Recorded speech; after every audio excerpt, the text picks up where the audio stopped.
Miniket pixel pricing, হ্যাঁ pixel pricing.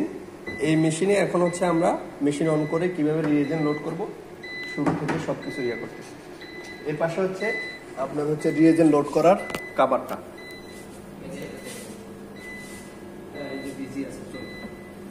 এটা হচ্ছে আপনার বাফার, হ্যাঁ এটা হচ্ছে হিমোগ্লোবিনের বাফার, এখানে লেখা থাকে বাফার লেখা আছে। আর এটার উপরে এখানে একটা ইয়া দেওয়া থাকে, এটা হচ্ছে B2, হ্যাঁ ওইখানে এটার জন্য রিএজেন্ট কয়টা লাগে?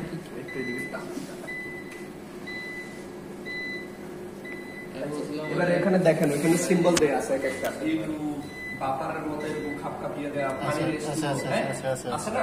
আছে, হ্যাঁ এভাবে বুঝি মেশিন করার সময় থাকে। ঠিক আছে, লাগানো সমস্যা এই দুটো লাগানো আগে। এই যে দেখেন ভাই, না আগে তো ওয়াটার দড়ি ওই পাশ দড়ি লাগে, H2O প্রথমে পানিটা লোড দিয়ে, হ্যাঁ পানিটা লোড দিলাম এখানে ধরে, খালি মুখের সামনে ধরে এটা একটু দিয়ে করলে টপ করে লাগে। আচ্ছা এটা দিলাম, আচ্ছা রিএজেন্ট লোড করা আমাদের শেষ হয়েছে।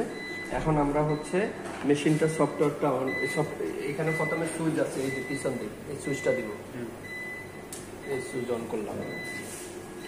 সুইচ অন করার পরে এখানে লাইট অটোমেটিক্যালি লাইট জ্বলে উঠবে, এই যে মেশিনের এখানে লাইট আসবে, লাইট জ্বলতেছে। এখন হচ্ছে এখানে কাজ শেষ, আমরা হচ্ছে সফটওয়্যারটা অন করবো। এটা হচ্ছে প্রসেসর সফটওয়্যার, এখানে ডাবল ক্লিক করলে এটা অন হবে। এখানে ইয়েস দিতে হবে, এখন এখানে পাসওয়ার্ড দিব। তারপর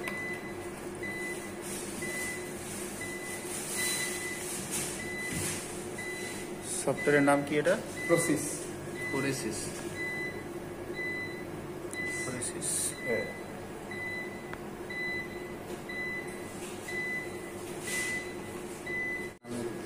SEBIA দিয়ে আইডি এডিএম, হ্যাঁ ওই অটো দাও না? হ্যাঁ এটা থাকবে। আচ্ছা অ্যাডমিনিস্ট্রেটর মোডে এটা থাকবে, আপনি শুধু পাসওয়ার্ডটা সেভিয়ে দিবেন। ওকে, এখন ওই নিজে বিজি হয়ে যাবে, রেডি হওয়া পর্যন্ত এই বিজিটাই থাকবে। রেডি হয়ে গেলে এখানে বিজি মোডের জায়গা এখানে থাকবে রেডি, এখানে ওটা চলে আসবে রেডি। এখন আস্তে আস্তে আপলোড, এখন মিনিট লাগবে এটা হতে, রেডি হতে 15 মিনিট লাগবে। এখন আপনার আর কাজ নেই। এই যে এখানে এটা কিছু না করলে অটোমেটিক্যালি চলে যাবে, আর আপনি তো টেকনিক কোনো কিছু চেঞ্জ করতেছেন না, ওকে দিয়ে দিবেন, আর না দিলেও অটোমেটিক্যালি চলে যাবে 2 মিনিট। আচ্ছা ওখানে স্যাম্পল দেবেন একটা।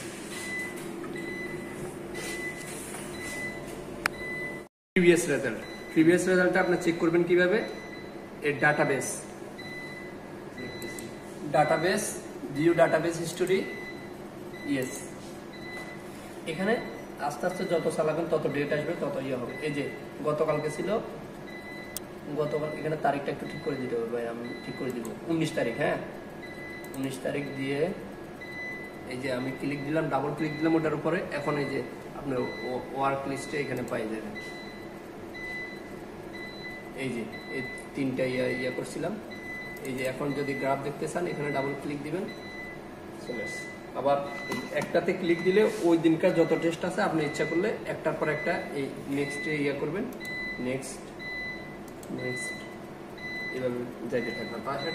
পাশেরটা নেক্সট দিলে একদিন চলে যাবে, একদম লাস্টে চলে যাবে, একদম লাস্টে। হ্যাঁ এটাতে এটা আছে একদম ফার্স্টে, হ্যাঁ এটাতে চাপ দিলে আবার ফার্স্টে চলে যাবে। এটা কেটে দিলাম আজকের। এখন আমাদের তো এটা দরকার না, আজকেরটা দরকার। এটা কেটে দিলাম।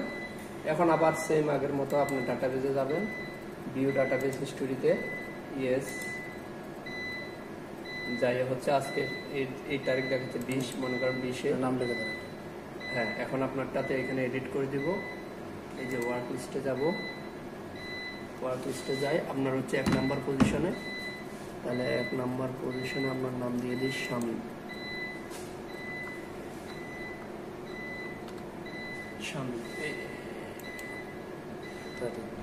মেইল হচ্ছে এটা বড় হাতে দিই, এটা হচ্ছে 30। আচ্ছা এখানে আইডিয়ার দরকার না, এটাই আপনার, হ্যাঁ এটাই এখানে ইয়েতে থাকবে, সেভ থাকবে, আর যাবে না।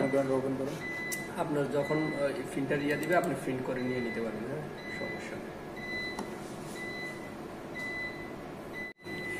এই যে লকে ক্লিক দিয়ে ইয়েস